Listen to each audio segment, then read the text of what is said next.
سقطة الطفولة كسرت شقاوة سعاد حسني، السجل المرضي الكامل. من شاهد الراعي والنساء لابد أن يدرك أن السندريلا كانت تعاني المرض، وأن الألم والتعب كان أكبر من قدرتها على التحمل. بدت حزينة ومكتئبة ومنكسرة، بدأ أن جبلا من الحزن كان يجسم فوق صدرها، لأن جيشا من الألم كان قد استوطن ظهرها لا يريد أن يفارقه.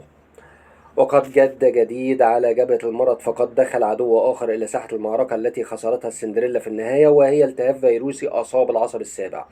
في وجهها. ومن لطف الله أنه لم يكن حادا، لكنه كان من النوع المتوسط، وقد أهملته السندريلا ولم تسرع بعلاجه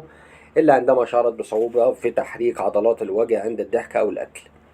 ذهبت سعاد حسني لطبيب أعصاب وتناولت العلاج اللازم، ونصحها بضرورة متابعة جلسات العلاج الطبيعي التي أجرتها على يد الطبيب النابغة الدكتور عبد الحميد كابش، الذي تلقت على يديه كورس علاج طبيعي ساعدتها على الشفاء بنسبة كبيرة. لكن جد جديد تالت على جبهة المرض الثقيل: ارتفاع في ضغط الدم مع متاعب في الكلى، ثم تعب في الأسنان وتآكل في اللثة. وكل هذه المتاعب المستجدة كان يمكن للسندريلا أن تتعامل معها طبيا بشكل يجعل شفائها منها سريعا، لكن المشكلة الكبرى التي كانت كالسحر الأسود تجسدت تماما في آلام الظهر وخطورتها. فاز السعاد عن دورها في فيلم الراعي والنساء بجائزة خاصة من مهرجان الإسكندرية السينمائي الدولي،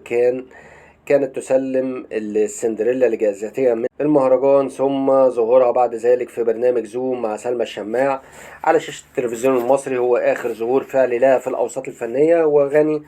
عن القول أن سعاد قبلت بطولة الفيلم على الرغم من المرض والألم الشديد، إكراما لزوجها السابق المخرج علي بدرخان، ولم تنتظر السندريلا أن تتقاضى أجرا عن بطولتها للعمل الأخير في مسيرتها الفنية، وتحملت مشاق السفر والتصوير في محافظة الفيوم، حيث صورت أغلب مشاهد الفيلم هناك. وفي كواليس الفيلم الأخير للسندريلا لاحظ فريق العمل كم المعاناة والتعب الذي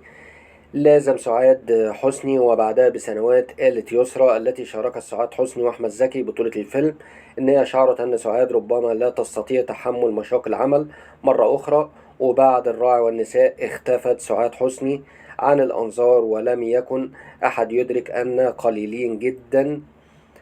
حجم الألم الذي كان يهاجمها في ظهرها. وما لا يعرفه الكثيرون أن سعاد حسني وهي طفلة صغيرة سقطت من على سلم منزلهم وأصيبت في عمودها الفقري، ونقلها والدها محمد حسني البابا للمستشفى، وتلقت العلاج اللازم وشفيت سريعا لصغر سنها. لكن هذا الحادث ترك أثرا لم تدركه الطفلة الصغيرة ولا أسرتها، أثرا لم تفطن إليه ولم تلاحظه سعاد حسني حينما كبرت وأصبحت نجمة سينمائية شهيرة تعشق إلى جانب التمثيل فن الرقص والاستعراض، وتتقنه وتجيده وتتميز به، بل تبرع فيه، حيث مثلت مجموعة من أفلام مثل صغيرة على الحب وفتاة الاستعراض وخلي بالك من زوزو وأميرة حبي أنا. كانت تتطلب كثيرا من الحركات الصعبة التي وضع فيها بعد أنها وبمرور الزمن بدأت تؤثر تأثيرا قويا على عمودها الفقري، لتدخلها في النهاية في دوامة المرض والألم. واختفت سعاد حسني عن الأضواء تماما في بداية التسعينات بعد عرض الراعي والنساء، ورفضت أكثر من عمل سينمائي عرض عليها، لعل أبرزها فيلم ليلة ساخنة اللي أخرجه عاطف الطيب. فقد عرض السيناريو على السندريلا فأعجبها ورحبت به، وكانت ترغب بالفعل في العمل مع عاطف الطيب، لكنها في الوقت ذاته شرحت للطبيب ظروفها المرضية وإن بدء التصوير قد يتأخر 3 أو 4 أشهر لكي تستطيع أن تقف ببعض لياقتها الصحية أمام الكاميرا. ومن الوارد أن يكون عاطف الطيب غضب من السندريلا واعتقد أنها لا تريد العمل معه، وربما لو عرف كم المعاناة التي عانتها في تصوير الراعي والنساء ومدى الوقت وتعدد وسائل الراحة التي وفرها علي بدرخان لسعاد حسني كي تنجز العمل لالتمس لها عذرا. وتحدث كثير من النقاد عن اختفائها دون أن يدركوا أنها كانت في ساحة المعركة الأصعب في حياتها، تواجه عدو خطير لا قبل لها بمواجهته، معركة خسرتها سعاد في النهاية لأنه كان لابد أن تخسرها. ولن أنسى تلك الكلمات القاتلة الممزوجة بمرارة وحزن عميقين حين تحدثت معي سعاد حسني بعد أن أصبحت واحدة من قلائل تثق بهم وتفضي لهم بمتاعبها. وقد قررت وقتها في يونيو سنة 97 أن تحزم أمرها وأن تسافر إلى لندن للعلاج. سألتها وقتئذ عن قرارها بالسفر ولماذا اتخذت هذا القرار وكيف ستعيش في الغربة ولماذا لا تكمل علاجها في مصر وقد بدأت صحتها تتحسن نسبيا، وهل تستطيع تحمل صقيع الحياة وبرودة البشر والحجر في انجلترا. يومها قالت لي سندريلا بالحرف الواحد: نعم، تحسنت صحتي بعد الشيء، وأصبحت قادرة على مقاومة الألم في الظهر ثم المتاعب التي نشأت من التهاب العصب السابع، وهي متاعب كانت قد بدأت في الاختفاء تماما بعد برنامج وكورس علاج طبيعي ناجح لدى طبيب مصري كبير هو الدكتور عبد الحميد كابش. قالت سعاد حسني: نعم تحسنت، لكنه التحسن الذي لا يسمح لي بالعودة إلى عشق الوحيد والكبير السينما، لذلك أنا أشعر أن ظهري هو عدوي الوحيد في هذه الدنيا.